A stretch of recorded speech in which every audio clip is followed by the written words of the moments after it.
د کرکټ د مینوال دپاره یو زبردست خبر لرو. هیله ده تر پایه سره پاتې شئ او که غواړئ روزانه دغسې د کرکټ باره کې معلومات وګورئ نو زموږ چینل درڅخه هرومرو سبسکرایب کړئ.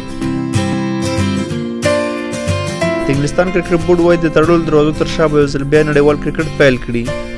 د نورو کارونو ترڅنګ کرونا ورزشي فعالیتونه هم په ټپه درولي دي او په نړیواله کچه ټولې ورزشي لوبې ځنډېدلې او په ټولو هېوادونو کې ورباندې بندیز ولګېده. خو د انګلستان او ویلز کرکټ بورډ خبر ورکړی چې د تړلو دروازو تر شا به یو ځل بیا کرکټ پیل کړي.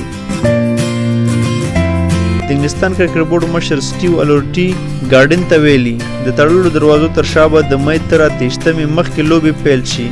موږ د کرونا لپاره پوره تدابیر نیسو.